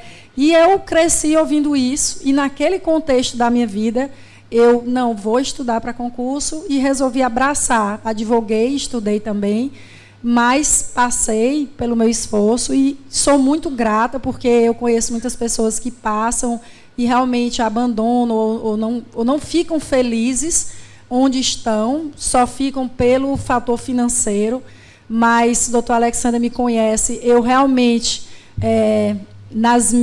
nos meus atendimentos, por exemplo, José falava aqui sobre se emocionar, sobre chorar. Na nossa área, como a gente conversava aqui, realmente... Esse perfil, eu acredito que eu tenha muito. Eu passei pela área criminal na defensoria e realmente eu não me identifiquei. Passei 3 anos na área criminal e quando eu cheguei à família eu me identifiquei muito.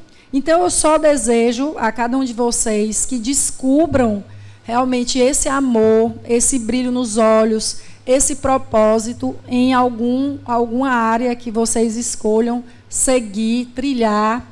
E se for na família, eu estarei aqui, espero que por muitos anos ainda, e para compartilhar com vocês, para ajudar. Tenho minha rede social também, Rosa Viana Formiga. Quem não seguir, mas se interessar por esses temas, a gente compartilha de forma muito responsável e com muito amor e dedicação o direito das famílias que a gente vive todos os dias na defensoria. Então, a minha assessora brinca muito, ela, doutora, tem um divã aqui, porque os meus atendimentos é 1h30, 2 horas, então, realmente, eu me dedico muito a essa minha, vamos dizer assim, função institucional, que é conversar, que é conhecer melhor o outro, que é entender que, por trás de um processo, existe um ser humano, existe uma família, existe uma dor. Como o doutor Alexander falou, quando você vai conversar com um casal, um ex-casal, ou que você vai discutir temas relacionados à família, como guarda, convivência, partilha de bens, que você nota um grau de conflito exacerbado, ele vai muito mais além do que aquilo ali, do que só a partilha de uma casa. Existem pessoas que realmente podem estar repetindo padrões desde a criança, desde a adolescência. Elas podem realmente estar passando por aquela situação há muito tempo.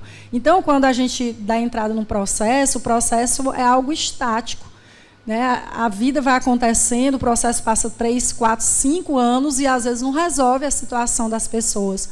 Então, eu tenho sempre esse cuidado de quando eu vou atender uma pessoa, e pode ser a mesma pessoa, todo mês eu pergunto como está a situação.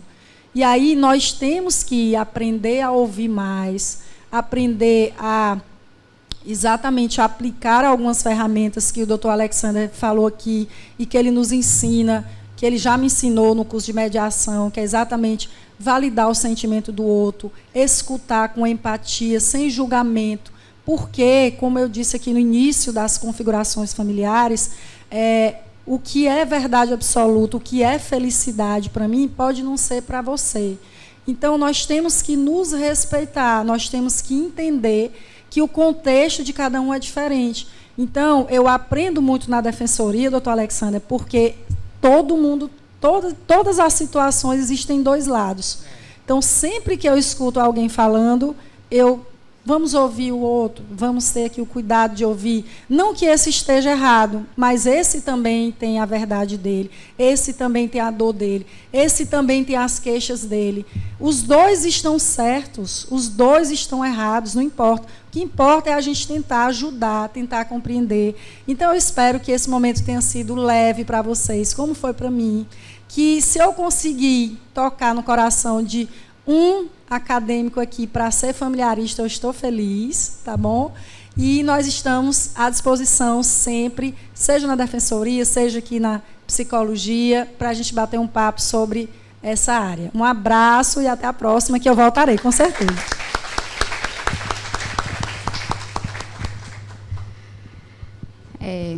Eu tive a honra de ser orientanda no meu TCC da minha faculdade, no meu curso de Direito, pelo querido Alexander Mendes. E o meu TCC era sobre Lei Maria da Penha, com pesquisa de campo.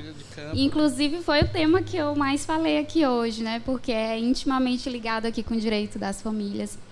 E eu queria, né, deixar aqui o meu Instagram para que, caso queiram seguir, realmente eu também compartilho informações assim, com ética. Como é que eu me inscrevo no curso de audiência? Pronto. Além de advogado especialista em direito de família, eu também estou, né, como juíza leiga de juizado. Há mais de 5 anos eu sou auxiliar da justiça. Já participei de mais de 10 mil audiências. Caramba. E eu desenvolvi um método, né, para ajudar na formação dos jovens advogados e estudantes para que estejam preparados nas audiências, né? Vou fazer as perguntas deles. E aí, volta e... Nesse curso, não é só para audiência de juizados especiais, não, né? Também tem convidados, tem um módulo de mentalidade da doutora Raina Sampaio. Sim. Tem também direito previdenciário, direito trabalhista e direito penal. Então, assim, é um curso bem completo. As aulas de 10 minutos cada, né, para poder não cansar, né? São aulas rápidas. É bem interessante. Tem um e-book.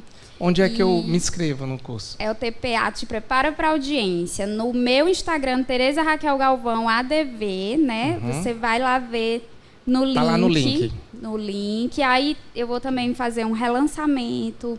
Vou divulgar mais, Opa. Né? E realmente tem muito a acrescentar aí para quem quiser adquirir o TPA, tá certo? Muito obrigada pelo convite. Eles querem perguntar o preço, eles estão... É certeza. Gente, o preço não é assim não, gente. Mas... Membro da comunidade tem desconto especial, tá lá o link, entrem na comunidade. A comunidade, onde é que eu entro? Eu gosto desse desconto, como é? Onde é? É lá no link do meu Instagram. No link, é só seguir a Tereza. Segue a Tereza, entra na comunidade, tem lá no link, para entrar na comunidade. Pronto, aí eu entrei na comunidade, já tem um desconto. R$100 de desconto. R$100? Eu vou agora, menina. Tereza, esse teu curso ele vai ser muito relevante para os meninos do nosso núcleo de prática jurídica.